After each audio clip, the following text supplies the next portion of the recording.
Welcome back to another episode of Revealed Apologetics. I'm your host, Eli Ayala, and today I'm back on with another guest. Actually got a couple of guests coming in the future. I know that J. Warner Wallace will be on May 17th to talk about the existence of Jesus and the person of Jesus, why Jesus is unique.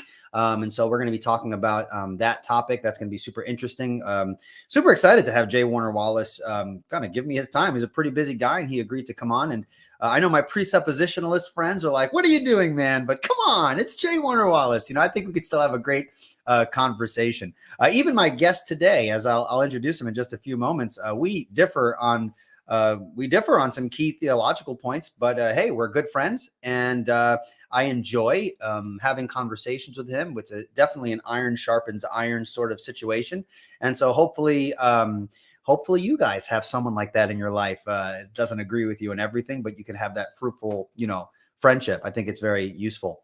So also, I am planning an epic presuppositional roundtable. I have invited six people, some that you may know and others that you may not know, but are pretty solid in presuppositional apologetics. And I wanted to invite a bunch of people to talk about different facets of presuppositionalism from their perspective, because me as a teacher and as a student of Van Til and Bahnsen, I can sometimes present this material kind of technical, and that can be lost on some people.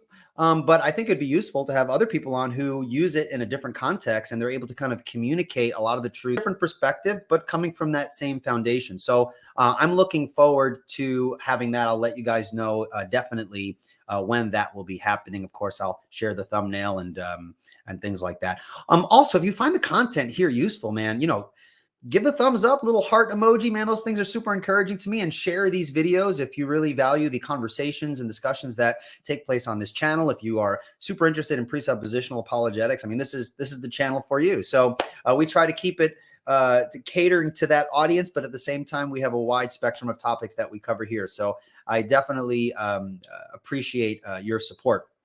Also, folks have been asking me when I am giving my online course, Presup U. When am I giving it again? When am I teaching it? And when are signups going to be happening? Well, I have decided that Presup U will continue on June 7th. So classes are going to start on June 7th. Now, you can sign up right now on revealedapologetics.com. If you go to the website, there is a little click down menu where you can click on Presup U, and you can sign up for that course. Now, here's what you get with the course real quick. It's a 5-week lecture series. You have the 5 lectures. You get the outlines to each of the lectures and all of the PowerPoints. And so that you can either work on it at your own pace, or you could sign up for the premium course and you'll meet with me and the other students who sign up for the course to go much deeper. And this is really the best part of the course. I've been able to meet people from all over the place. I do the classes around like 9 p.m. and, I'm talking to someone in Norway or, England or something. It's really cool to kind of connect with people from all over the world. So signups are available now, and classes will start on June 7th. So I'm really excited to do that. And it's a super helpful way, guys. Really, I mean, this is a super helpful way to support Revealed Apologetics because folks who sign up for that class are really allowing me to do what I'm doing more frequently. So I greatly appreciate if you guys can support in that way. All right. Well, without further ado, I want to invite my special guest who has actually been on this episode. And I've actually had a philosopher on to critique my guest on the topic of libertarian free will and things like that. So, but he's a really good friend and I really appreciate him. I would like to introduce on the screen with me, Dr. Braxton Hunter. How are you doing, man? Hey, Eli, so glad to be here as your non-Calvinist correspondent, I guess. That's right. And people should know, okay, right? I am a Calvinist. I'm a presuppositionalist. Braxton is a classicalist, and he's a Molinist. Yes, I still think he's saved. He's just wrong. So, but we're not going to be talking about that today. I'm just kidding. But I am super happy to have Dr. Braxton Hunter on. Let me just kind of give you some background. Braxton Hunter and he can correct me if this information is out of date, but Braxton Hunter is the former president of the Conference of Southern Baptist Evangelists, or awkwardly Cosby. It's the worst acronym ever. The worst acronym ever. As a professor of philosophy and apologetics at Trinity College of the Bible and Theological Seminary in Newburgh, Indiana. And Dr. Hunter is passionate about the defense of the Christian faith in a skeptical world. Dr. Hunter also holds a BA in expository preaching, an MA in theology, and a PhD in Christian apologetics. So basically, he is a black belt in apologetics. Okay. Well, I mean, I'll give you black belt. You're not a presuppositionalist, but you get the belt. Okay. You took the classes, right? Okay. He's also an author of multiple books, which I highly recommend. He is the author of Blinding Lights, The Glaring Evidences of the Christian Faith, Death is a Doorway, Truth Bombs, Brief Thoughts on Big Issues. And my personal favorite that I found useful, even as a presuppositionalist, is his book, Core Facts. You guys want to check that out. You could purchase those at Amazon. Is there any other way people could order those books if they wanted, Braxton? Yeah, you could do that just on Amazon by searching my name, but you can also get it at braxtonhunter.com on the resources tab. So, occasionally I'll give away an ebook or something like that. I don't make a lot of money off this stuff. I just want to get the stuff out there. Yeah. Yeah. He likes to give away things. He's given me, you've given me some material. You've actually given I gave you my book, Evangelistic Apologetics. That's right. Yeah. You're also a black belt at giving stuff away. Is that a black belt? Is that something? If it is, I'm proud to have that black belt. All right. Well, I don't know what background you have in music. I am not a musician. I was raised around music, and I'm a singer. I used to be a lead singer in a band, and I used to be in a Spanish band as well. And a band with a group. So I've been a lead singer and a singer with 2 or 3 other guys as well. So I do have some background in singing. I cannot play an instrument for my life. Do you have any background in music, Braxton? As a matter of fact, when I was a teenager, I took guitar lessons for 3 years, and that was probably as much to write songs to praise the Lord as it was to impress girls at the time. This is the carnal thinking of a young man. But in any case, I've played guitar off and on ever since. And I did have a band that was called Today's Special, named after what was a children's program that I loved when I was a kid.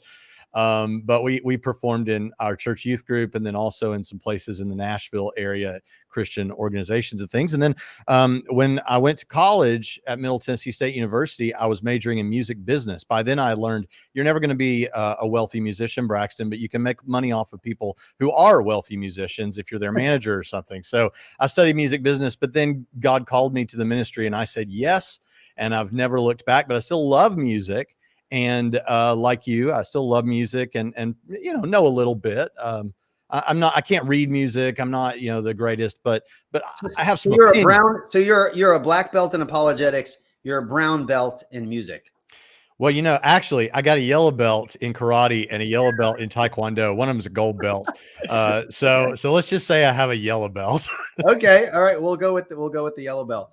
All right, interesting, very cool. Now I grew up in a Spanish Pentecostal context, and we were very connected with a bunch of churches. So I was always, not just at my church, I was always visiting other churches and just exposed to a lot of music. So I'm very much aware of like the musical culture, the worship culture of kind of those churches that tend to be more on the charismatic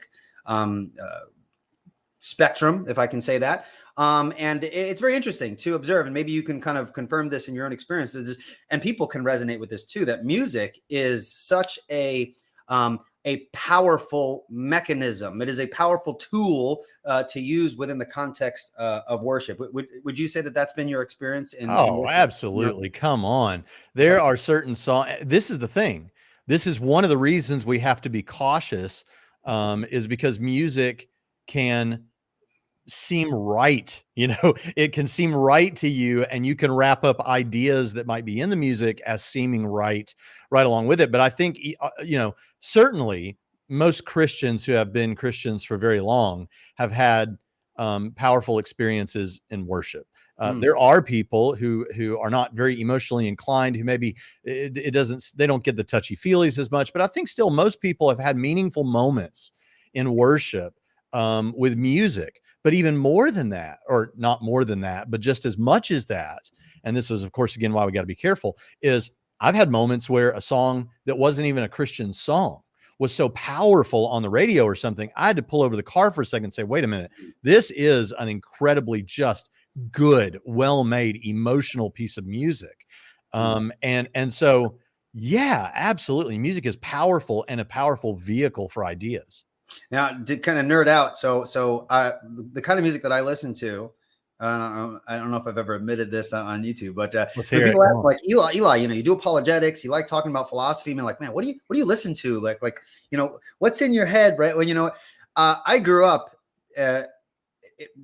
loving movie soundtracks. So the majority, like 99.9% of the music that I do listen to are music soundtracks, movie soundtracks, and most of them don't even have lyrics. They're just, I love the Rocky soundtrack, especially the Rocky 4.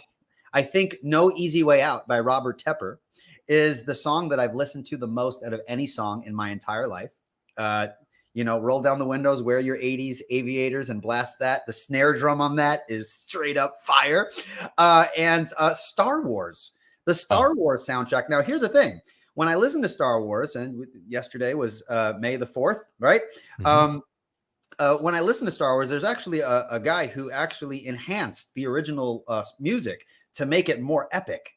And perhaps I'll share. Maybe I can show you where to listen to it online. It's awesome. So I love movie soundtracks. I understand it's a stinking movie about aliens and space wizards, and even with the music from a movie, I can get the goosebumps because it is a very powerful music is a very powerful thing. I think God created us that way to respond to music, to be able to create music out of creativity and these sorts of things. But when we talk about worship music, I think it's very important to, before we kind of jump into worship music within the context of, I think, people who are tuning in are thinking about, I think it's very important to kind of define what worship is. Before we kind of jump into worship music, let's kind of go over what is worship in general. So maybe you can take a moment to share your definition of worship. And then I want to share a passage out of Wayne Grudem's Systematic Theology, because unlike a lot of systematic theologies, he actually has a chapter on worship, which I think is helpful. So why don't you unpack for us what you think worship is, and then we'll correct you by quoting Wayne Grudem. Yeah, well, so, if you go into the Old Testament and you look at these earliest moments of worship and things like this, it's very much closely associated with sacrifice. To worship is to sacrifice. Okay. Or at least it will often have that as part of it. And I think that carries for Judeo-Christian theology, and specifically Christian New Testament theology. I think that plays right on through to where we are today. Of course, worship in the Old Testament was a lot to do with sacrificing various things at the tabernacle or at the temple or in other ways. And you would sacrifice, and that was an act of worship. You were giving of yourself for the good of another. You're giving of yourself because that's what God asks of you, to obey because of your love for God. As we get to the New Testament, as the law has been fulfilled and Jesus is the perfect sacrifice, the lamb without blemish, the one sacrifice that was weighty enough and worthy enough to cover the sin of the whole world. In this situation, we still sacrifice in our worship, and we sacrifice by living a sacrificial life. I sacrifice my life daily. But then in another sense, worship, and notice none of this necessarily has to do with corporately singing songs yet, although that can be part of it. Another thing I often say about worship is that to worship God is to do exactly what God created you ideally to do. When we think about worshiping God forever in heaven without end, I think some people think this is going to be a really boring experience. we're going to be in one corporate worship service with our nose in a Baptist hymnal, probably. And you better bring a back brace because you're going to be bent over. It's going to really give you back problems. And, it's just going to be rough. It's going to be, and bring an iPad or something because it's going to get boring. This is not the idea of heaven that anyone wants. And actually, I think what has happened is that well-meaning pastors and evangelists and youth pastors have said things like, we're going to worship God forever, without doing what you're doing right now, which is saying, hey, let's talk more deeply about worship. And as a result, they've got the idea that heaven's going to be boring because forever we're going to worship God. When in reality, I think, of course, we'll have corporate moments of worship. But the thing that should be understood is that every day in heaven, we will be living as God ideally wanted us to be living. Why can we say that my dog is worshiping God, or the trees are worshiping God, or the rocks and all these kind of things? In a sense, at least in a sense, they're worshiping God in that they're at least trying to do what God made them to do, anthropomorphizing, but they're doing what God created them to do in some sense, even if nature is fallen. But one day we will have perfect worship in that sense. So I think those are important things to say about worship. And I think when those two things are done right, then the corporate act of worship is an overflow of joy from a life lived in gratitude to this God who has given us so much. So if Grudem can do better than that. Well, that is pretty good. I do like how you kind of associate worship with this idea of sacrifice. It makes me think of Romans chapter 12:1. I want to read it for folks. Here's out of the inspired translation. This is the translation that the Apostle Paul clearly quoted from.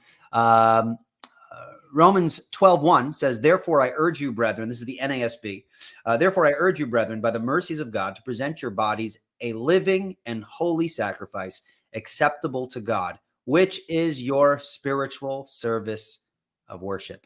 And so that's very much wrapped in what you were talking about. Kind of worship. It's weird. Kind of we kind of segregate this genre of music called worship music, so that when we're not doing that, we can kind of get the mindset that we're not worshiping now, but when we go into the congregation and we sing these songs, now we're worshiping. But this passage seems to be saying a little bit more. What do you think this passage is trying to say? Yeah, well, I think, first of all, go ahead and read verse 2. Did you read through verse 2? I did not. I only have verse 1 here, but I think read verse 1 and then I'll quote verse 2 from memory. Read it again. Look at you. Look at you. You came prepared today. All right. Okay. All right. "Therefore I urge you, brethren, by the mercies of God, to present your bodies a living and holy sacrifice, acceptable to God, which is your spiritual service of worship. Be ye not conformed to this world, but be ye transformed by the renewing of your mind. And my ye's give me away. My ye's tell you I am reading from the KJV, baby. But in any case, it's just that's what I have it all memorized with. All right. But yeah, I think it further puts the exclamation point on what you're trying to draw out of this, which is to live a life of sacrifice. This is worship to God, at least in one respect, right? Right. And I think also it's when we speak about Romans chapter 12:1, which is kind of present your bodies a living and holy sacrifice. It has this idea of kind of your whole life being a sacrifice unto the Lord. And it's that living that life of sacrifice is what your true worship is in a very profound way, more meaningful than what we do once or twice a week when we kind of sing a song, right? Anyone could sing a song and call it worship, but what are you doing when the songs aren't playing, when the music isn't playing, when the guitar isn't playing? I think that's very important to keep in mind. Okay, so let's go to Grudem. Okay, so in chapter 51 of his systematic theological monstrosity, the thing is ginormous. I actually have the updated version somewhere here. It's pretty thick, but he has a chapter 51 on worship, and he says this. He says, quote, "The term worship is sometimes applied to all the Christian's life, and it is rightly said that everything in our life should be an act of worship, and everything the church does should be considered worship, for everything we do should glorify God. However, in this chapter, I'm not using the word in that broad sense. Rather, I'm using worship in a more specific sense to refer to the music and words that Christians direct to God in praise, together with the heart attitudes that accompany that praise, especially when Christians assemble together." And then he specifically defines worship in this way, and then you can comment. He says, "Worship is the activity of glorifying God in his presence with our voices and hearts." Do you agree, disagree, or perhaps want to add a caveat or something like that? No caveat needed, because what he did in the first part of that comment is to put a parenthetical frame around everything I said and say, of course, all of this is true, but what I'm talking about is the corporate act of singing to God. Is that basically what he said? Yeah, sure. And he says, you're pouring out, read it again, that part at the end. The definition part? Yeah, the actual definition. Sure. Worship is the activity of glorifying God in his presence with our voices and hearts. Yeah. In fact, there's only one of those things that still distinguishes it from just the regular act of worship, and that's the worshiping with your mouth, singing, that sort of thing. Okay. So But yeah, I like that. You would Yeah. agree with him that there are different worship is one thing that encompasses all of life, but there can be an appropriate distinction between the all of life, which is worship, and the specific act of singing within the context of the church and praise and Yeah, things like that. I think so. Okay. Yeah. All right, cool. All right. So let's jump in though. So we know that biblically, and we know that this is the teachings of Jesus, that theology is important, right? Theology is really the soil out of which everything else kind of flows out of, right? So what can you share with people or encourage people with respect to this idea of the music we sing and the type of theology that it should reflect? What do you see in a lot of modern music that perhaps capitalizes on that and does that faithfully, or perhaps is a little off? As we know, a lot of people are familiar with various songs that sound beautiful, are emotionally powerful, but really are in some senses heretical or borderline heretical or just straight out weird. Yeah, I think if you have a song that is one of those things, or you determine that that's what's happening there, then perhaps you shouldn't sing that song. Like, don't sing that song. But really, what concerns me about this is, so there can be bad doctrine in old songs, new songs. You know, all of that is true. So in a certain sense, you have to take it case by case when it comes to songs. What concerns me actually more, and maybe I'm jumping ahead in the conversation here, but what actually concerns me more than here or there in the music, I can find something that I think is, and I'm not even 100% sure if that's there intentionally or if it's just someone getting carried away, you know, those kind of things. I'm more concerned actually with what are the doctrinal affirmations of these, in the cases of the places I think we have in mind now, organizations, churches, or at least big organizations that are, and labels now, recording labels, that what is the doctrinal affirmations of those places that are producing this music? Because in reality, what we see happening is the music is very the music is very good. And by the way, notice I haven't actually given you opinion yet. I'm just setting the stage. Sure. Yeah. The music is good. Everybody loves the music in terms of just its appeal, right? And so people listen to that, and then they go to concerts or conferences or whatever, ostensibly to hear for a praise and worship night or something. Again, mostly about the music, but then there's doctrine, right? To the extent that something like that is happening, my bigger concern is not actually just that there might be, not that it shouldn't concern us when there's bad doctrine, but the bigger concern is this a pathway to something else that is more straightforwardly a problem? Yeah. In a much more robust way, because there's actual didactic teaching about things like that. What do you think? Well, I have a question. So have you found, because that's an important point that you made, it can be a gateway. I mean, music is. I remember when I was in fifth grade. Did I say gateway? I almost hate that I said that. That's a good. I think that's a good word. It kind of made me think. When I was in fifth grade, I was part of the DARE program. Kind of the Just Say No to Drugs sort of deal. And I remember Officer Richie, it was this Italian guy. He talked like this, like he was from Jersey or something like that. And he always had a red face. The image kind of pops out at me. And he'd always start every talk with the kids. He goes, "Look around. The person that you're sitting next to might be dead by the time you graduate." We were like in fifth grade. We're like, oh my goodness, you know. And so he would talk about, that, it is very easy to succumb to peer pressure and get into drugs and things like that. And he often referred to marijuana, or the devil's lettuce, as some people call it, as the gateway drug, right? Some people argue, well, it's not that bad, but it can be a gateway into more severe things. And so I would say that a lot of worship music can be kind of the marijuana, so to speak, the gateway drug into things that are more severe. So I would agree with you. We do need to be very careful. It's very funny that Pine Creek is here in the comments, and hey, Doug, how's it going? And he actually left a comment that I agree with. Here we go. Here's Doug.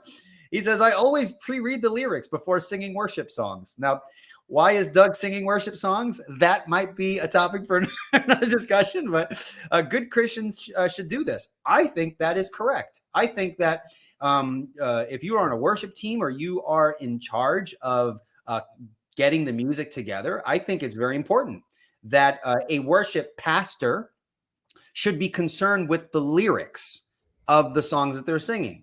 I mean, is there any instance in which you've seen people kind of not make that an important thing? I have. People like, oh, it's not a big deal. It's, well, have you ever had that experience with anyone? Oh, sure. And I think, there are, I've been in good churches where, and I say this like I'm some authority. I'm not. But I've preached in hundreds of churches when I was in evangelism, going around of various denominations. I've seen worship leaders, and this has been often. I'm going to tell you, this has been often. Sure. That the pastor has said, hey, one of the things we want to do is we want to, find out if you're willing to tell us what you plan on preaching on Sunday, because we want the worship leader to be able to, get music that kind of supports that or complements that, and so there have been places where I know that they think about what's being sung and even what's being sung based on what the preacher's preaching and things like that. And I think that's great. There have been a lot of cases where either because it's a very big church and they think they have to, or it's what all the big churches do, or because they're a smaller church and the guy doing the worship or the woman doing the worship or whatever the case may be, they don't really have time to put all the effort into sussing out the theological issues. And so as a result, they just, whatever seems to be the popular recommended worship songs of the day, well, that's what we do. And in a certain respect, though that's not the ideal, I can certainly understand how that happens. So yeah, I think I've seen that happen. Yeah. Okay. So here's the thing. So we know some of these popular songs that come out of Bethel, Hillsong, and we kind of all know the controversies surrounding that. I mean, I don't know if you saw the Hillsong documentary. Have you seen it? But I'm aware of the scandals. Yeah. Well, the documentary was really interesting. My wife and we watched it, and it was very fascinating. But we know that out of these churches, there's some pretty bad theology. I remember when I was struggling finding good sermons to just listen to, because I was listening to a lot of apologetics and a lot of theology, and I was like, I just really need to listen to a sermon. And I need to kind of allow a nice sermon to edify me, a biblical sermon. And so I asked someone, do you have any suggestions? And, they listed, and I'm an apologist, so my heresy meters go up really easy. And they gave me a list of, I think only one of them was Orthodox. And I know Joel Osteen was on there. I know Stephen Furtick was on there. And I was like, you should listen to Stephen Furtick. And I'm just like, please step back because I'm about to explode. There's some pretty bad theology that comes out of these churches, but these churches are making, and I know this is, people will differ, the music is good. I mean, aesthetically, the way it sounds, in terms of bringing out certain emotions that cater to that context of worship. It's almost like it has the ability to create an atmosphere that you can touch. It's almost like when you're done with the worship and the music stops, it almost feels like you stepped out of the presence of God. It's weird. It's something you can feel. How should we navigate the power of music, even music that has maybe orthodox lyrics, but comes out of these kind of these churches that really promote, I think, very detrimental doctrine? How should we navigate that, in your opinion? Yeah. So I don't know, but I'll give you what I think are some important things to keep in mind as you make a decision about this. I have really gone back and forth, even just today, thinking about this issue. So, as I've told you, that the organizations themselves and their affirmations are my biggest concern. Those are the things that I'm most worried about, because the didactic teaching is obviously straightforward, will be more clear to the person, even if it's false. On the other hand, music is powerful in and of itself, because you can change a culture with things like their entertainment, their music, their cultural stories that they tell. We talked a little bit about that with Star Wars as like a cultural myth that our culture tells itself. So I'm more concerned about the organization than I am but if you find a particular song that's problematic, I think that's, obviously, yeah, if that's not salvageable. I think I remember Mike Winger saying about Reckless Love, he said, so yeah, Reckless doesn't work, but he said, at the time, he said, you could say selfless love or something like that. And he said, you make up your own mind. So, I can't say whether a person shouldn't do that, but there's two concerns that I think we should think about specifically. If you determine that the theology there is bad, like you kind of just suggested, and then I think that one thing to consider is in buying the music or in enjoying the music, even in church, and then and that church is giving is in some way indirectly from your perspective funding this organization or these organizations that if they are teaching false doctrine, you're in some way indirectly making that a bigger organization that's able to, in a more effective way, teach false doctrine. Yeah. Okay. So let's give some pushback, because I know, someone who's standing there is like, listen, by the way, but I don't mean to cut you off on your own show, but I did want to get this out. I am in a minute going to give what I think is the best reason on the other side, perhaps not to suddenly, pull the plug on all this. Okay. So, but go ahead. What were you going to say?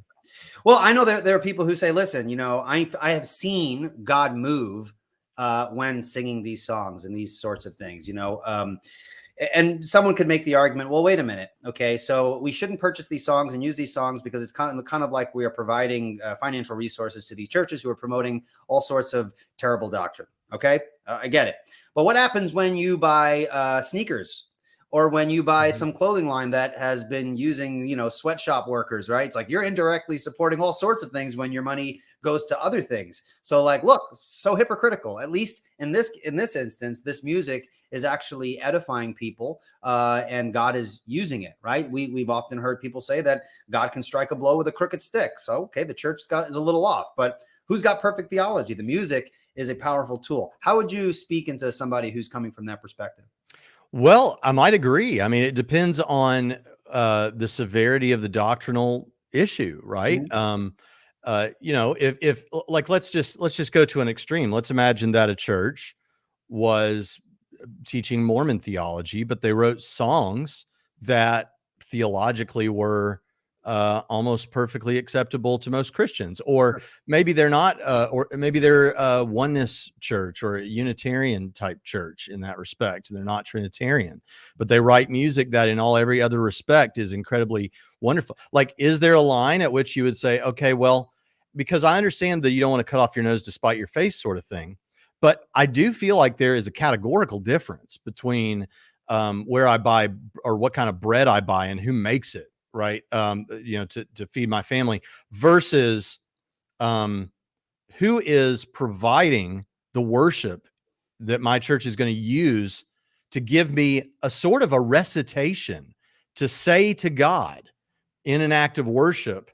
And then what are they doing with the funds I gave them to give me that? Sure. It seems a bit more direct in a way that you can't easily, like, you could, and it wouldn't be even that hard.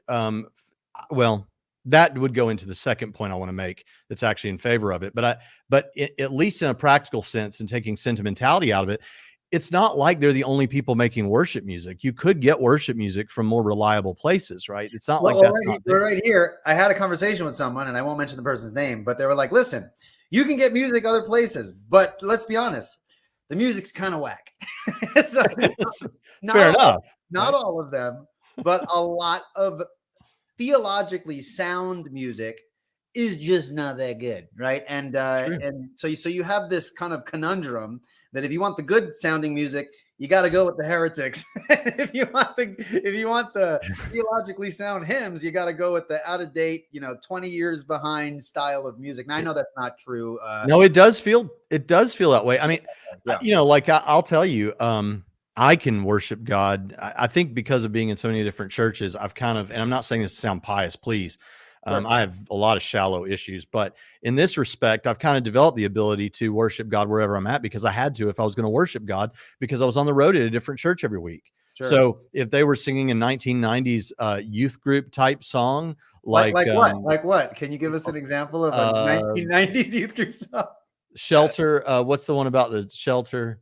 My refuge, my shelter. There's the Heart of Worship. That was one we sang a lot. I'm coming back to the Heart of Worship. Remember that? Shout to the Lord. Shout to the Lord. That's the one. That's right. Shout to the Lord. See, if they're singing something like that, I can get into it, man. I can still. Why don't you sing a verse? Well, shout to the. I don't know a verse. Is that the one? My Jesus, no, I'm not going My to sing it. But Savior. if you look hard enough, you might be able to find something like that online. I'll just say that. My wife just popped in. She goes, I know the hand motions to the song, so you can sing it. You can have my wife dance in the background. It'll be. If she'll do the hand motions, I'll sing it. Hey, she's right here. I can call. No, I retract. So, but I can worship God singing that. I can worship God singing a hymn. In fact, I find it really powerful when in modern worship they put a hymn, but I also find it powerful sometimes in hymn only type worship. They put in a powerful newer song. Because I don't buy this, honestly, frankly, I hear this all the time and I don't see it. I don't necessarily buy this idea that that newer songs just ontologically can't have good theology. Sure. They absolutely can, and there are examples. I don't have any on me, so don't ask for them. But I've seen examples of bad theology in older, hymn type music. So it can happen both ways. But now I've forgotten the original question that we started with. It's all right. This will be a perfect opportunity for me to speak to the audience for 10 seconds to remind them that, as with all my guests, they are always so wonderful to. Actually, I didn't ask you, but I'm sure you're fine. They always are open to taking questions at the back end. So if you have any questions, and there are already a few questions in the comments, if you have a question, be sure to preface your question with question so that I can differentiate them from the comments. So I know this is a super interesting topic, and there are a lot of questions related to this topic that have great practical importance. So if you want to kind of put them in, and at the back end, I will go through them and we'll see if we can get through as many as possible. Once again, if you're enjoying this discussion, be sure to like this video and share it. And check out the podcast too. So this will actually go up on the Revealed Apologetics podcast on iTunes, so you can kind of listen to it. I know there are folks who watch the YouTube channel, others who listen through iTunes, so you can do that. All right. Well, here's my next question, and it is really related to how can I phrase this question here? There are a lot of people, and you could agree that today, we live in a time where a lot of people, a lot of believers are educated theologically primarily through music, so that most of the theology that people are getting are coming from the music.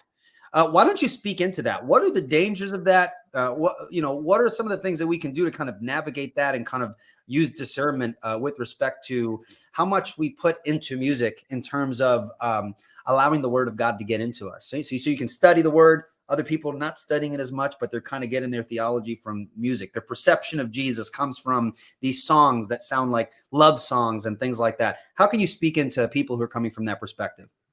So first of all, and this, I think I know what you're getting at, but let me say this in the meantime, because I am going to present something that I think is a positive reason in a minute, maybe not to keep some of these things for now, unless they're obviously heretical in some way. Sorry, ask the question again. What was exactly you asked me? No worries. Oh, someone who is enjoying this and they're getting most of their theology from music. I would say to someone like that, first of all, don't do that. Even if it doesn't come naturally to you right now, find a good preacher that people you trust around you, people like Eli will recommend, and would say, yeah, that's a good guy. That's a good person who you can trust. They're giving you sound doctrine. Really rely heavily. Faith is the Christianity. We think about things corporately. We think about helping brothers and sisters. We think about holding each other accountable, lifting each other up, and being one body together. And so, in that regard, lean on those people when you're young in theology. Even if you've been a Christian for a long time, if you've never grown, lean on those older brothers and sisters who are ahead of you, and really learn and find someone. And even if it's work a little bit, remember, this is part of what worship is. It's sacrificing your time, sacrificing what's comfortable to you, to push a little harder, to understand what God wants us to do. In 2 Peter chapter 1, he tells us there's like 8 or 9 times in 2 Peter chapter 1 where he tells them that they're to grow in knowledge. And so the knowledge of the Lord Jesus Christ. So make sure that is happening. Music is great for supporting that, and even for capturing certain things in an impressionistic sort of way. But we want the direct teaching to come from the Word of God, and we want it to be theologically sound. Now, as for the music itself, I would also want to say this. If you're a person who is in that state with particular songs that you find, even if your church sings songs by these groups, Hillsong, Bethel, or whatever, Elevation Church, whatever it is, just if there's a song you like and you find yourself singing it at home or whatever, hey, run that by someone you trust. Even if it's at your church, if you're not sure, ask someone that you do trust and say, can you read this and tell me, is there anything here that you're seeing that's a problem with this song? Because worship songs are different in one respect than just pop songs on the radio. Sure. Worship songs are songs people use for something, and it's not just entertainment. They use it to create that situation where they're in the right mindset to work, to study from God or to hear from God. There's a lot going on there that's more than just listening to a song about two people in love. So I think that's a good thing. And even if your church continues to use it, use those songs you like to find out what is the theology of this and is it safe for me. So, okay. So, why can't we speak to people who maybe they're into music and they create music? So you have this idea of creativity, right? There's the balance of creativity, and there's the temptation to function in that space to reflect what's already out there. How do we navigate creative license as a musician, as a singer, and the unchanging truths of the gospel? How do we balance the desire to be creative and innovative while holding true to kind of these unchangeable truths that are so foundational to the Christian faith? Because I know there are people who like, hey, listen, we get it. Theology has to be, it has to be solid. But a lot of these songs, they're really setting the standard for a lot of people. And they are doing things that weren't done before in the same way. So sometimes people will kind of look at these as kind of great examples of creativity and innovation. And so they try to push the envelope in doing things that people have never done before in that way. How would someone navigate unchanging truths of the gospel and new and innovative ways to couch those unchanging truths within the dress of music or songs or whatever the case? I just think you can innovate musically, don't innovate theologically. I mean, you basically said it in the question, I think, is that you hold fast to those orthodox teachings that the history of the church has stood on. And if you're whatever your secondary doctrinal background is, you can hold fast to those things. Just don't innovate theologically, innovate musically. And when you're innovating musically, like one of the reasons that I think it is true, there's an atheist that you and I know who he is, Matt Dillahunty, who I've debated. And Matt Dillahunty said, well, this whole worship idea, I can get the same feelings at a concert or doing drugs or whatever thing that okay, well, first of all, I don't think you're experiencing exactly the same thing as worship, but to the extent that these things are similar, I think that God has designed our brains to worship, and you can use that brain that God designed to worship the wrong things. In fact, I don't know why Matt Dillahunty thinks that's surprising when ancient Israel did that over and over and over again. They used this gift of worship to worship the wrong things. And so I just think that when we do worship, we should recognize that there are goods in the creativity of unbelievers in terms of style out there. Everything that is good. I mean, the beautiful music, the creativity that goes into it behind a John Williams movie score. I mean, come on. I can look at that and say, no, I don't even want to say it's subjective. There's something objectively good going on. You're going to be playing the Star Wars theme song in heaven. Like it's yeah. And you know what? It springs forth from the creativity that God put into man that can be used for good or evil. Right. And so I don't think there's anything wrong with taking a style that's popular right now. There's a guy here in where I live who's pretty fundamentalist in not the best ways. And he told me a few years ago that, basically, because I said, the songs that you like, they were popular and new at one time. And he said, basically a song needs to be about 45 years old before we start using it, because then it's not popular and we're not trying to be like the world anymore. I'm thinking, no, you're just trying to be like the world 40 years ago. I mean, so I think that there's nothing wrong with that. The message has to be right. I mean, I'll tell you, even with all this stuff going on and all the deconversions, deconstructions and all of that. And then the guy from Skillet, John Cooper, I think is his name. Yep. And he got in trouble for speaking out against deconstruction as forcefully as he did, and using spiritual warfare language that's couched in the New Testament. And I'll tell you, I've really started. There may be something else about him that I don't know, but from what I know right now, I'm really appreciating him. And his music is not really the type of music I typically like. It's way heavier than what I would listen to. But what he's saying is what our young people need to hear, and what speaks to my heart. And I don't care if people think that sounds cool or not. That's how I feel about it. Yeah. Sorry, I didn't mean to get on a soapbox. No. Something about your channel makes me want to preach. All right. Well, that's okay. I have you on here. You can get on a soapbox. That's why I have you on. So, okay. So here's an interesting thing. So when I think of a lot of modern worship music, the ones that sound decent, I know that a lot of men tend to have difficulty worshiping to some of these songs because maybe you notice this. Is it just me? Or do a lot of these new songs coming out of the Elevations and the Bethel, they sound very feminine?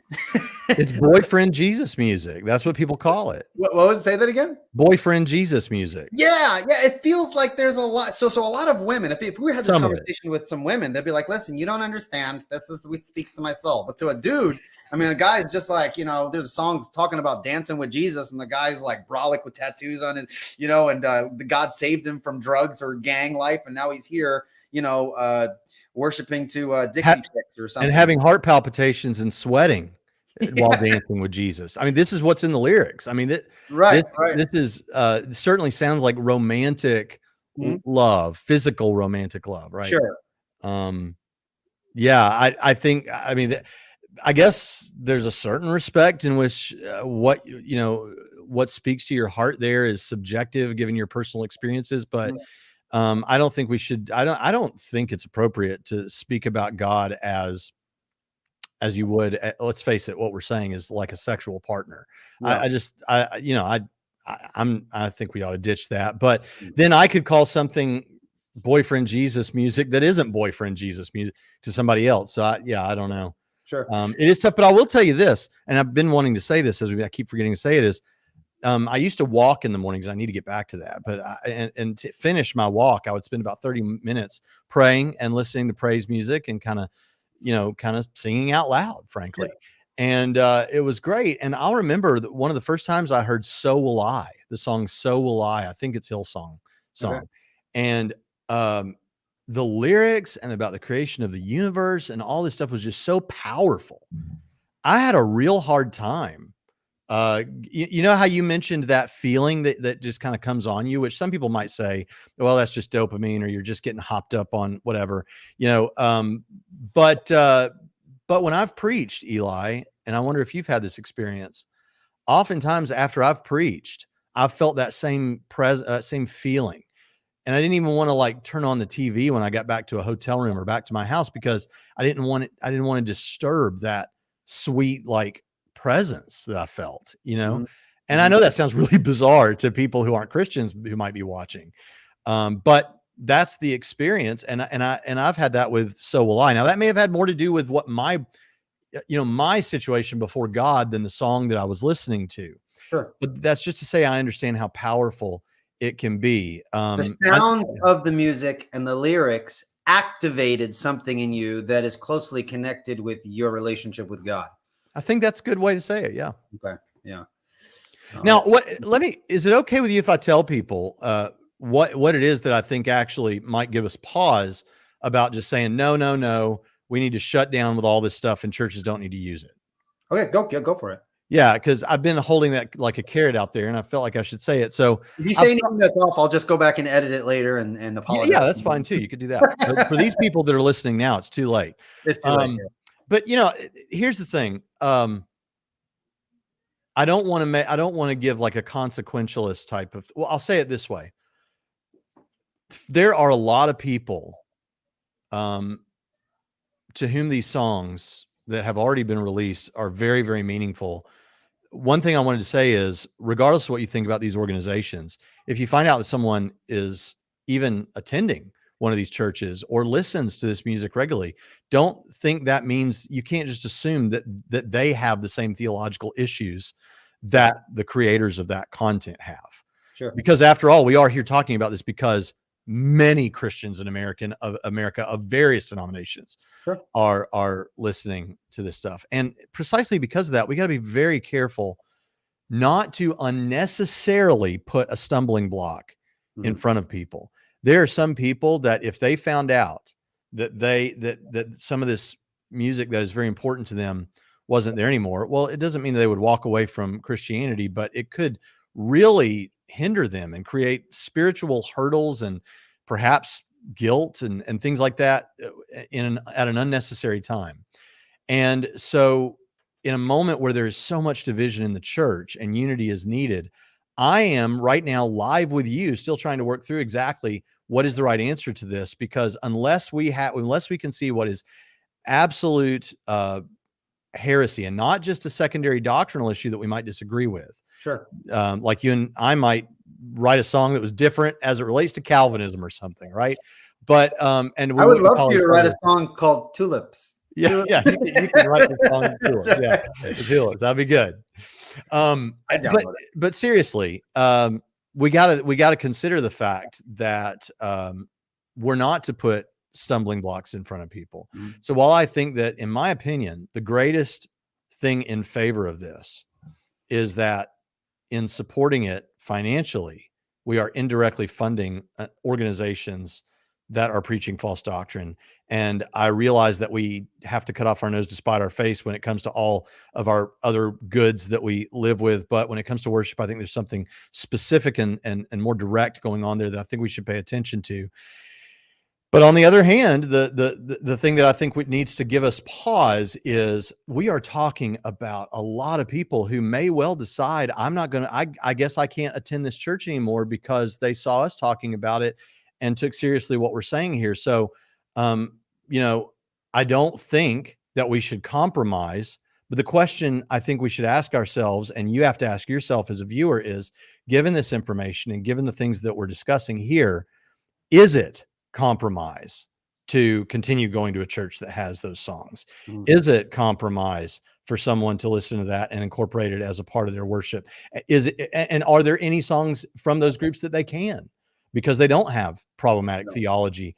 In one sense, I'm just restating the problem right back that we've been discussing, but I'm restating it back with the understanding that this has immediate kingdom implications, and we just have to be more wise than too knee-jerk about this. And so I think there's reason to be cautious about it.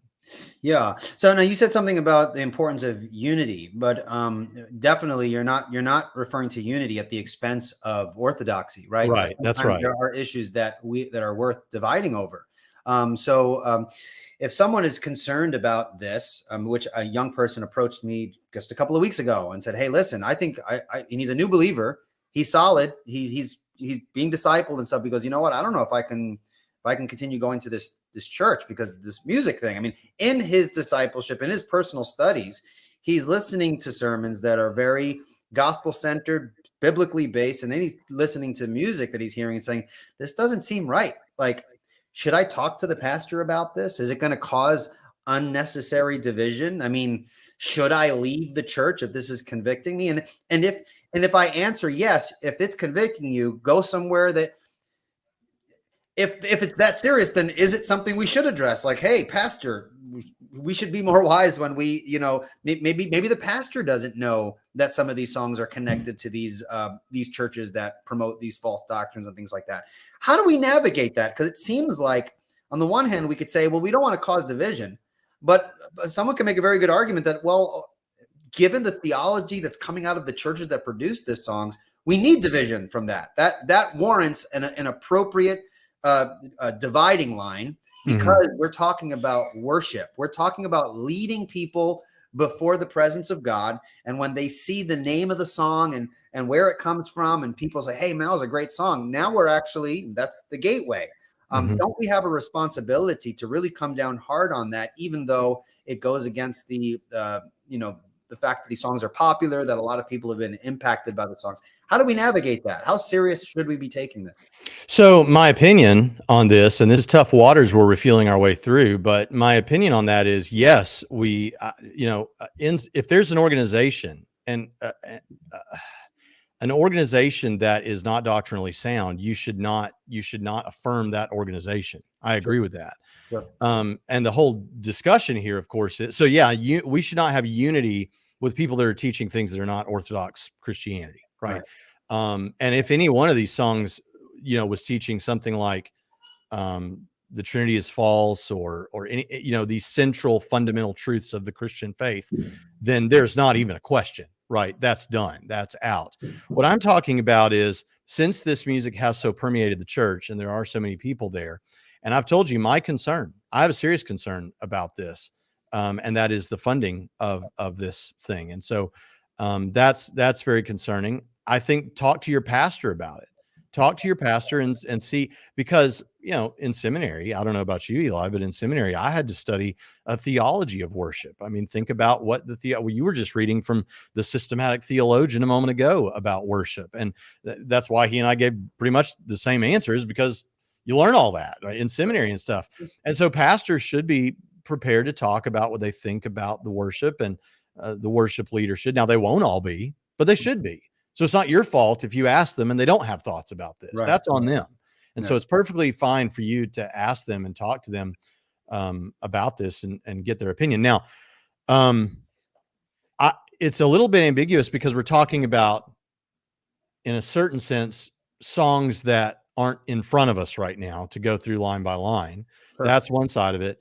And organizations that the three of them aren't exactly the same, right? Of the ones we've discussed. All of that. So we're kind of speaking in generalities. And so, generally speaking, I think the biggest argument against this is the issue that, the biggest argument to do away with it is because you're funding it. The biggest argument to not do anything too hasty necessarily, but follow your convictions, is to say this is permeated our churches to such a degree that we need to understand that it's going to cause a lot of division, even among Christians who have nothing to do with those churches. And all I'm saying is, before you make that decision as a pastor or whatever, or as an individual looking at what church to go to, count the cost of it and ask yourself, is it compromise? If it's compromise, well, I think you can't do it. Right. But if it's not compromise, that's a different question. It could just be that it's just not our favorite kind of music, or not our favorite genre, or something like that. I don't know. We got to be honest with ourselves. Sure. All right. Thank you for that. Now, my last question, and before we get to some of the questions, there are quite a few of them. What do you think about contemporary worship versus the more liturgical kinds of churches that do sing the kind of the quote unquote old stuff? Now, I know that the old stuff used to be new stuff back in the day, and now it's old stuff, but we tend to think of Orthodox music as the older stuff, which is not always the case either.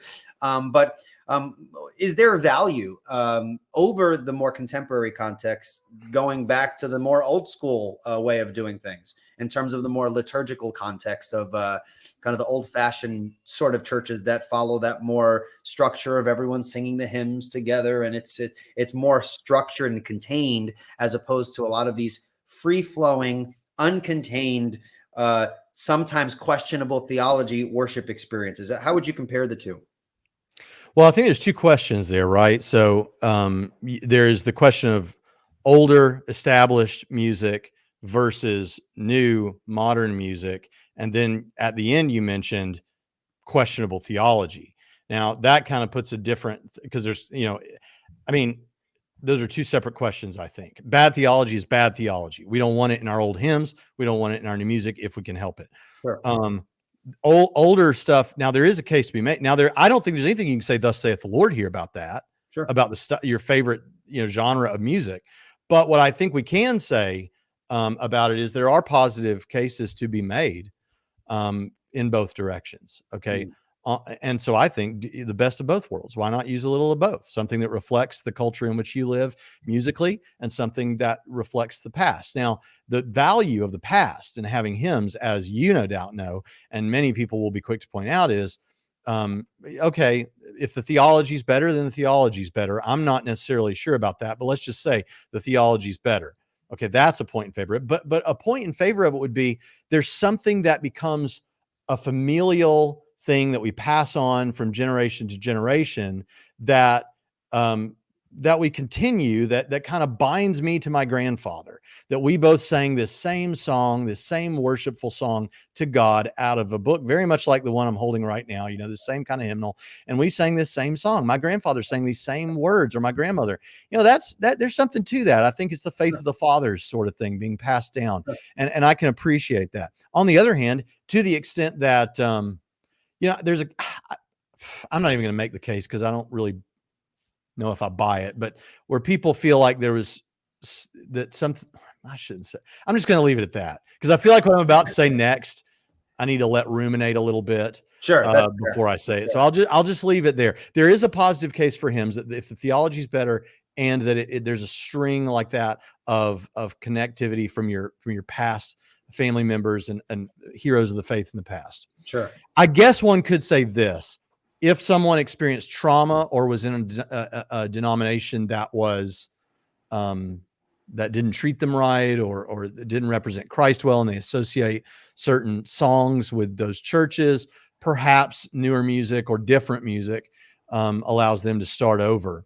I think sometimes, and I don't want to be unfair to people who have experienced that, but I think sometimes that can be that can be exaggerated. But to the extent that that's a real thing, there's a book from a long time ago, about 20 years ago, called Worship Evangelism by Sally Morgenthaler. I don't know if you've ever heard of that.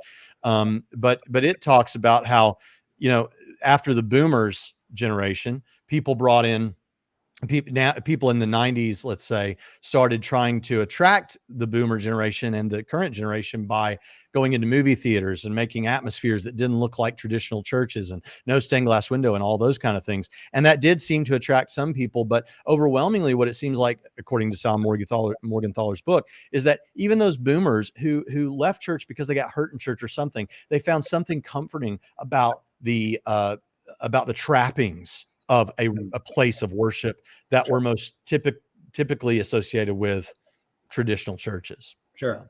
Okay. Well, thank you for that. Well, I hope everyone's been enjoying this discussion. We're now going to transition to taking some questions, and hopefully the questions are somewhat on topic, but we'll see what's what. Okay. So Martin Luther, of course, not the Martin Luther that we're all thinking about.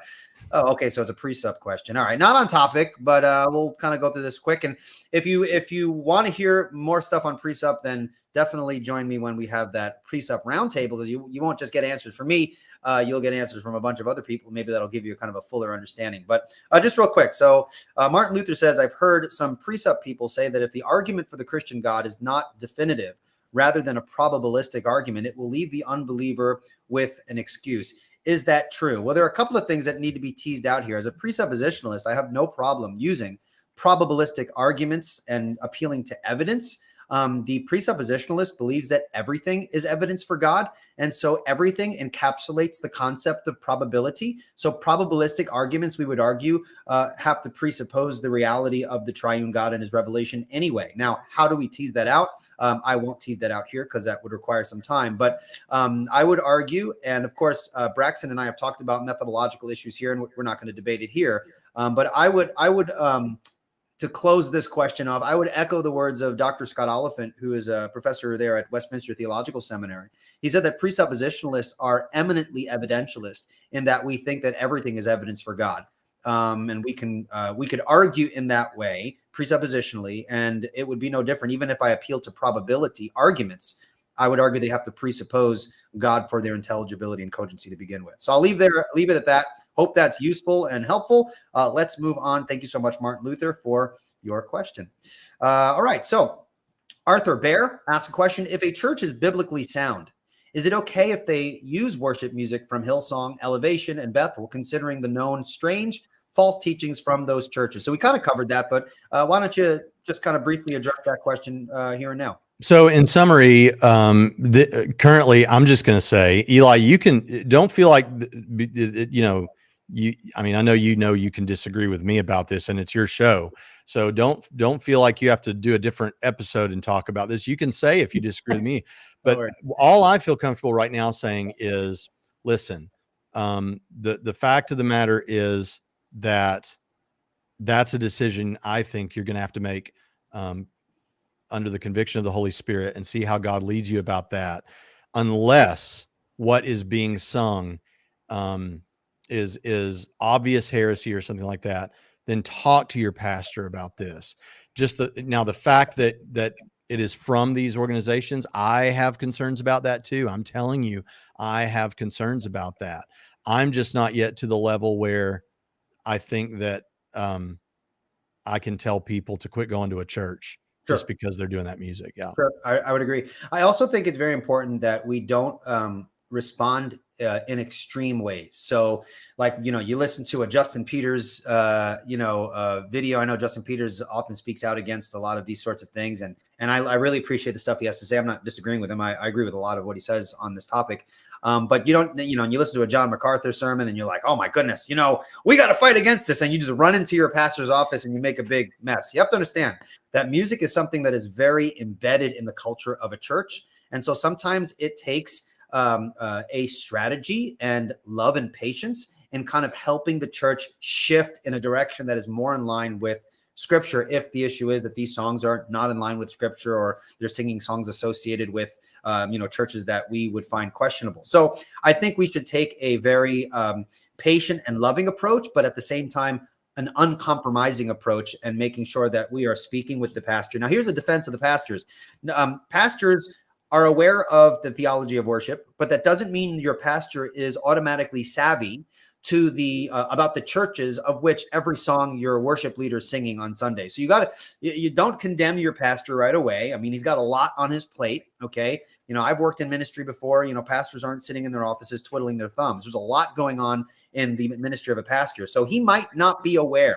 However, I think these issues are important enough that they warrant bringing it up to him and working together to make the necessary changes in a way that respects the congregation, respects the fact that people are at different levels, and that this might require a little time to shift into, instead of just doing a complete overhaul right away and starting a revolution and creating division unnecessarily. Now, I say that on purpose because I do believe division needs to be created in certain contexts, but you want to be careful how you go about that. I hope that makes sense and answers your question there.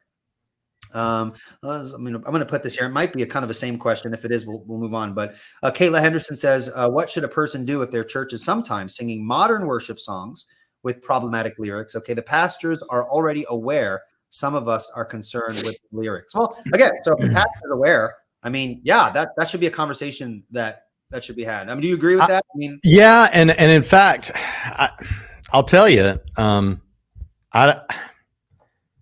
again, follow your conviction here. I don't want to tell you different than how God would lead, but I'll tell you what I have told. I'll tell you, you're a Calvinist. I'm not a Calvinist. We've already said that, but I have had people call me over the years or message me on Facebook who I don't even know and say, hey, you preached at my church years ago, blah, blah, blah. I trust your opinion. I'm not a Calvinist, but we just got a new pastor and he's a Calvinist, and it's, we disagree on this, and it's an issue. And should I stay at this church or should I leave? And what I always tell them is, I don't see any reason you should leave your church unless, I could worship in a church with you, Eli. I personally think it's silly that people can't worship together like that. But in any case, no one's required to agree with me about that. But I've told them where you should leave the church is if it's such an issue for you that you're going to cause a problem over it, that isn't necessary. And in fact, there might be issues. I don't think I would, or somebody like you would, but there are issues that Christians will be so passionate about that is a secondary matter, and they will, and they can't stop causing problems. And it's not even coming from a bad place. It's coming from a love for the Bible and for theology and all those kind of things. Now, it may be that the things in some of those songs that we're talking about aren't a secondary matter. And if they're not a secondary matter, don't sing those songs. But the use of songs from churches that are questionable seems to be what we could call a secondary matter right now. That is, churches that would all affirm each other, or brothers and sisters, might disagree about using that. So I think if you're going to divide the church over it, then that might be something to consider. Finding another church where you can worship in unity. Right. And I just want to highlight the fact that you said when you say secondary matter, to say something that it is a secondary matter is not to say that it's unimportant. Oh, They're that's a very good important. point, Eli. Yeah. But at the same time, secondary matters are secondary matters. So there's a specific context and a specific way that we address those, as opposed to say matters that are more of more primary importance. All right, Kayla Henderson has another question here. Would you be worried about raising your kids in a church where music from bad ministries is sang? What if this leads to kids doubting everything about God if we compromise on this? What do you think about that, Braxton?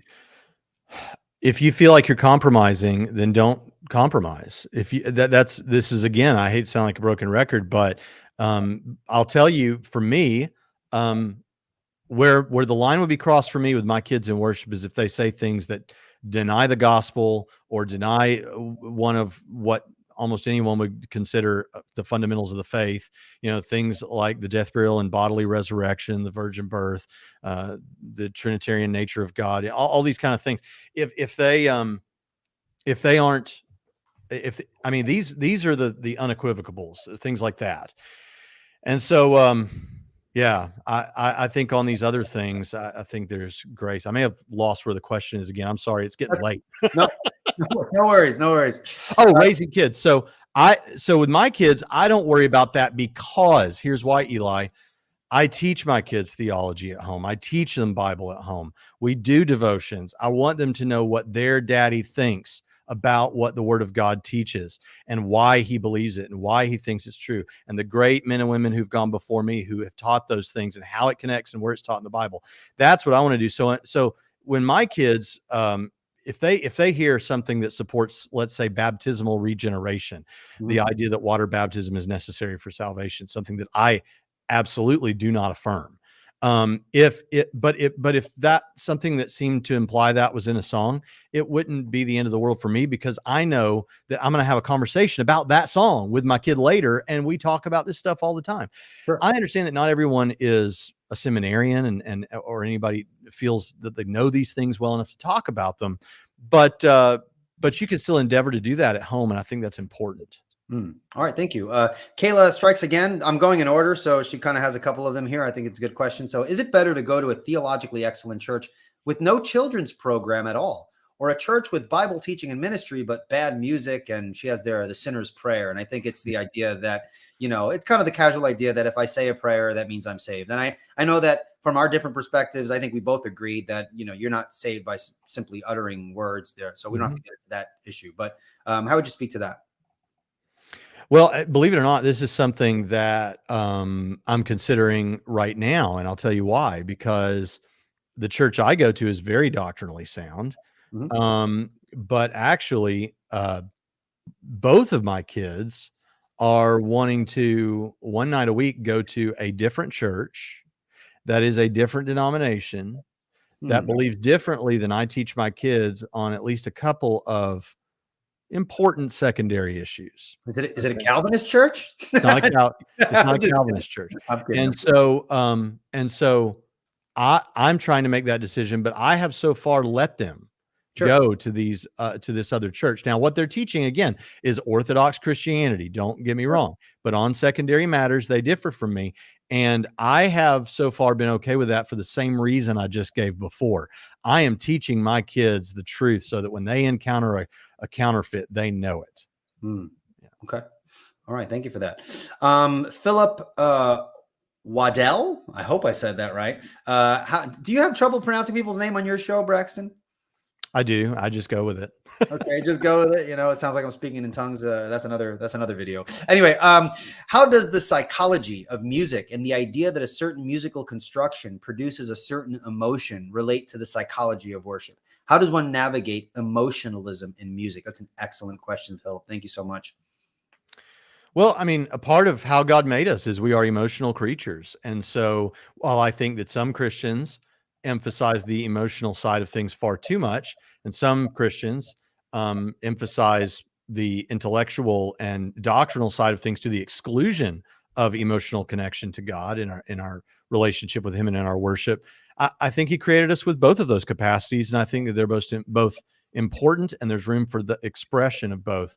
But I think that the commenter makes a good point in his question, and that is that we should have a balance, and we should be aware that emotion can move. I'll tell you, it's funny because I just had someone spoke at our church recently. That's a friend of mine just this past Sunday, and he was talking about how people can use emotion to convince you of things without giving you reason to believe those things. Hmm. And this person played a commercial from a car company.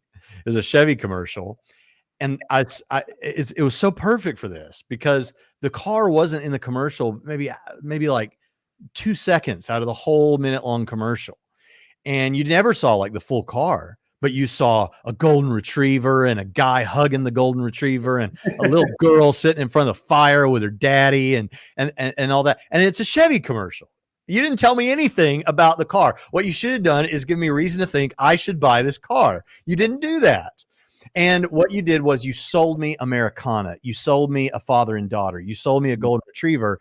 And now when I think about Chevy, I have those warm feelings. At least that's what they want to be the case. So I think I think we just keep those things in balance and be aware of that. Now, it is interesting that there has been some neuroscience that has indicated that when people are in a state of worship like that, in a corporate worship service, there are demonstrably unique things happening in their brain.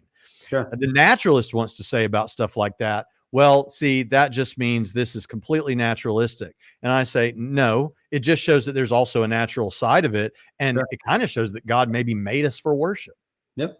Yeah. If we're having an experience with God, uh, that experience is also manifesting in a physical body, which is Yeah. having all sorts of things happening. So if you measure the physical things that are happening, it's kind of like when we talk about the brain, where does thinking occur? Well, if man has an immaterial mind, the thinking occurs in the immaterial mind, but that doesn't mean there's not corresponding physical activities that can be measured going on in the brain. It's not an either or. I think the same thing.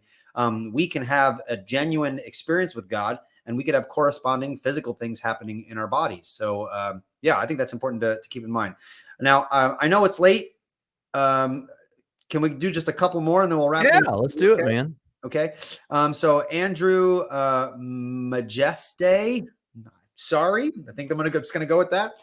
Thoughts in spontaneous worship moments, not talking about tongues. I know sometimes this has added so much beauty to the moment that it gets integrated into the official lyrics. I'm not sure. Are they talking about kind of just when you're singing a song and, instead of going to the next verse, they kind of just have this spontaneous, like, everyone lift up their hands and they kind of go off this riff.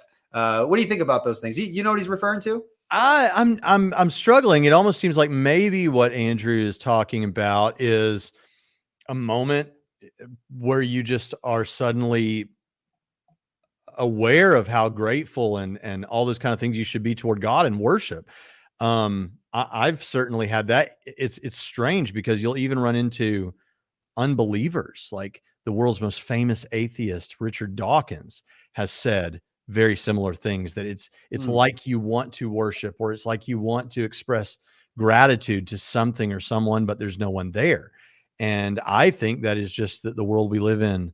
And everything, I agree with you. You may be a presuppositionalist, I may be a classicalist, but the fact is, I agree with you that every object and concept in reality can be used as part of a great reason to believe that there is a God. It's all evidence for God.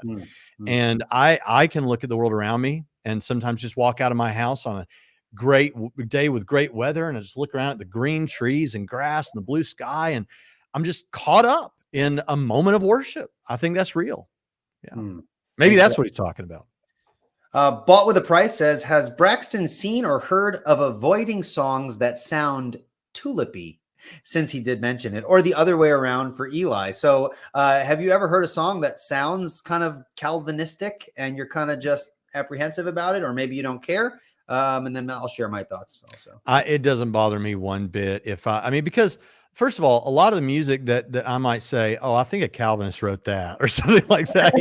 A lot of that kind of music, they're using language that, as you know, Christians and Calvinists often can affirm. Like, for example, you can certainly agree that man is free, right? You just, frame all that up a little bit differently than I do, or a lot of it differently, but differently, right? Yeah. On the other hand, I just had one in mind that, we still believe that God is sovereign, and we believe that God is in control, and we believe in providence, such that we can say about the church raising the funds they need for whatever. Look Sure. what God did. God did that. Right. And I believe that God did orchestrate things such that that outcome obtains. So since we can kind of use each other's terminology a little bit, it doesn't bother me. And I'll tell you a better reason it doesn't bother me is a lot of people end up sounding Calvinist because they want to emphasize the power and control and sovereignty of God in their worship. A lot of people sound like open theists in their worship too, because in trying to describe God, they sound anthropomorphic,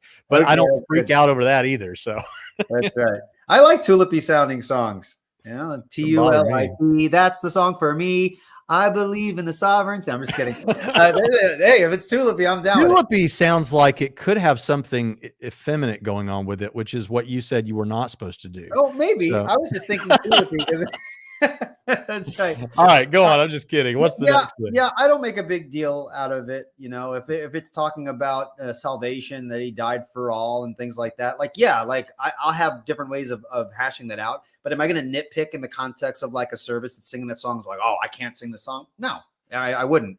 Again, there are certain hills that I would die on, and there are certain hills that I don't die on. Now, if the worship, the singer who's singing the song, I get into a conversation with them and we end up talking about limited atonement, then yeah, I'm going to defend limited atonement. But I'm not going to nitpick the lyrics to the song. And by the way, don't do that to your pastor either when he's preaching and he says something that you know he wasn't trying to emphasize and it was just their impact. Don't nitpick your pastor like that. It seems like you've been nitpicked before and you're now lashing out. Actually, you know what? I've been blessed not to be nitpicked in years, but I've seen some guys get nitpicked. Okay, this is true. I have seen that as well. Scott Terry says, should we consider dress and attire during worship as part of the worship? This is the Hawaiian shirt versus suit coat debate. What do you think? Why don't you answer that? This is your channel. I want to know what you think. It doesn't matter to me. I do think that there's a certain level of quote unquote appropriateness, but that's a very gray line. I wouldn't press it too much. I know there's some people who come really strong down on like, nope, it's worship. You need to have the shirt and tie. Listen, Jesus walked around with a first century robe and sandals and talked to people. And when Christians met in the church and, you know, they just dressed, they came just as they were. Okay. Now, again, that doesn't mean that there isn't a certain level of inappropriateness, right? But I don't think that we should be too legalistic on that. I think we should dress appropriate. What does that mean? You could have different perspectives there, but I do think generally speaking, for the most part, people know that I don't think I should be wearing this if I'm going to worship. What does that look like? It may look a little different. So that's where I don't make a huge deal out of it. I get it. Someone who wants to wear a tie, and I totally get it, and I don't have anything against that. But I do have something against when someone says it's sinful or rebellious to come to church with a t-shirt and, jeans or something like that. That's just me. If you were with me on a mission trip, I would want to know, or maybe ask Scott, like if we were on a mission trip in a third world country and we attended a church there and people were dressed in rags, or they sang different style music, or maybe they were dressed really fancy, but the style was completely different. We see that sometimes at Trinity in graduation. We have people coming over from African countries and they wear all the clothing that they wear in worship over there. And it's very colorful and it's very fancy, but it's not what Americans wear. Right. Well, what's going on there? Culture's going on there. We'd all be okay with that because there's a cultural difference and it's appropriate within the context of that culture. Now, you got to be careful because people can use that as a loophole to get away with whatever they want to when it's not things that's going on in the culture. But the truth is, churches have cultures too. And I expect to see things that are a little bit different in the church that my grandparents used to go to, that little bunch of little old people there than I see in a young, let's say, minority church in a city. Those are very different cultures. And it's just going to be different. I think that important things to keep in mind through all of this is you want to make sure, I know this isn't popular to say, but you want to make sure you're not trying to intentionally draw attention to yourself. Right. And certainly not in a sexual way, right? I mean, I'm just saying there's a reason this stuff has been said for so long because it's just true and we just need to be able to say it. And so you want to dress modestly, I think, it just in life in general, dress the way you think God leads you to dress. And I think at the same time, you may be perfectly appropriate, but you might be intentionally dressing flashy just to get people's attention. Right. So I think all these things are things that need to be weighed. And I think Christians should be charitable to the fact that this can be conditioned a little bit culturally, because like you said, Jesus probably wore sandals and a robe or whatever, right? So the fact of the matter is that's a cultural difference between where we're at now and where Jesus was. Sure. Yeah, absolutely. Well, thank you so much, Braxton. This was excellent. I thought you did an excellent job. And I know from the Thank you. comments that I passed over, I allowed the comments to remain in reprobation. I passed them over and did not address all of the points there. I think people are finding this conversation really useful. And so I really appreciate it.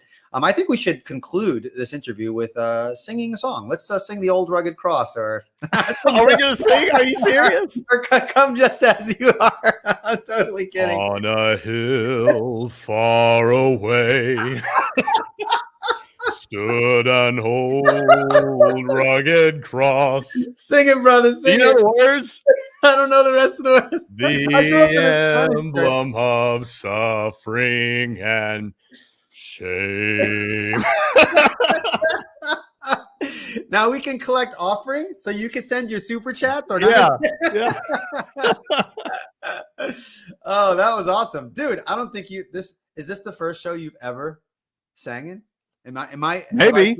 Okay, it might be. He's like, I don't remember. Maybe I might have sang somewhere else.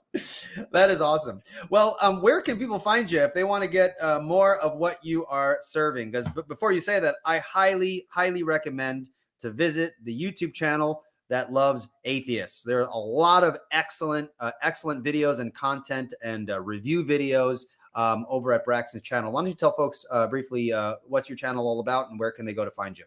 So my goal is to see people come to the Lord Jesus Christ as their Savior and King and come into God's kingdom. And I'm an evangelist first and a Christian apologist second. And so apologetics is only a part of what I do because it is in my tool belt to reach people for Jesus. And principally on this YouTube channel, I've been focused on atheists, although we have a whole playlist for world religions and another one for cults and things like that too. So you can check all of that there, but it's apologetics. But then I also have a Bible commentary, an audio and video commentary through the Bible, keeping theology and apologetics in mind. So we go off on every rabbit trail. And if you say, well, I don't know if I agree with you, I'm more agree with Eli. Well, that's fine. I try to cover all the major issues from each perspective when that's relevant to do. Although it is true that I'm not a Calvinist, so your mileage may vary. Right now we're in the book of Jude, and there are already 30-something hours on the book of Genesis. So if you're into Bible, then we'd love to have you over at Trinity Radio. And you can get there by going to youtube.com/Braxton Hunter. Yeah. Scott says here, I'm gonna put this up here. Oh, where was it? There we go. It just reminds me of that girl though, in the environment. She talks on it. What's her name? That girl? How dare you? The environmentalist girl, is that what you're talking about? Yeah, I don't remember her name. He says, how dare Eli have a classicalist on his show? They're joking, of course, but you'll have to repent after this is over. Repent. That's it. We'll sing the Old Rugged Cross. Well, just a couple of things. If you guys want to continue to follow Revealed Apologetics, we have the YouTube channel. Obviously, if you're here, there's the podcast. And believe it or not, I actually, against my better nature, I actually started a TikTok account. Okay. Oh. So I have content on there that is not on here. So if you want to follow Revealed Apologetics on TikTok, that'd be super helpful. That's one of the ways you can support me. I am on Instagram. I'm on Twitter as well. And so I would appreciate you. If you guys are enjoying the YouTube channel, you go over to those formats. I'm going to really try to put some more content out more consistently. I'm shooting. I got big goals. My summer vacation's coming up soon. The end of the school year is almost over. And so I want to try to put out at least one of these live streams or a teaching once a week. And some of those mini videos, Facebook posts, and even just trying to get some articles up on the website. I'm working on all that. So hopefully that will be something that I'd be able to do a little bit more consistently. One very, very helpful way that folks can support Revealed Apologetics is through signing up for those classes. So if you're interested in learning presuppositional apologetics in a more disciplined and structured way, you can support Revealed Apologetics by signing up for that on revealedapologetics.com. It's called Precept U. And if you can't do that, write a good review on iTunes or something like iTunes. I don't know where that came from. I would greatly appreciate your support. And so that's all for this episode. Braxton, once again, thank you so much. You survived. You look super tired. I'm so sorry. Well, hey, real quick, Eli, I want to say to anyone that watches this, I so admire you, Eli, and we have conversations usually about every week. And I know people have heard us talk about this, but seriously, stay with me just a second, because I just want to tell you, Eli has been so gracious with me. We've disagreed on one occasion. We disagreed very straightforwardly. And I even publicly apologized to Eli. But the reason I tell you that is because with him, he's one of a few people that I really have a brother and brother type relationship with, where when I'm talking to him, I know that he loves me. I love him. We both respect each other. And man, you're at the right channel. Folks that are here, you should be on this channel. And if you're my follower and somehow you got here, subscribe to Eli's channel, please. Well, I appreciate that. And I would encourage folks to do the same as well. And I feel the same way about you, man. I appreciate that. And the great thing about it was when Braxton gets upset, he says sorry by giving really good super chats. I remember we got into an argument, and then when I was going live, it was like $20. I was like, whoa! I don't want to disagree with you. It cost me $20 when I upset Eli. That is awesome. Well, Braxton, thank you so much for coming on, guys. Thank you so much for listening. I really hope you guys enjoyed this discussion. Stay tuned for. I will let folks know when the next live stream is going, and looking forward to doing that and being back on. That's it for this episode, guys. Take care and God bless. Bye-bye.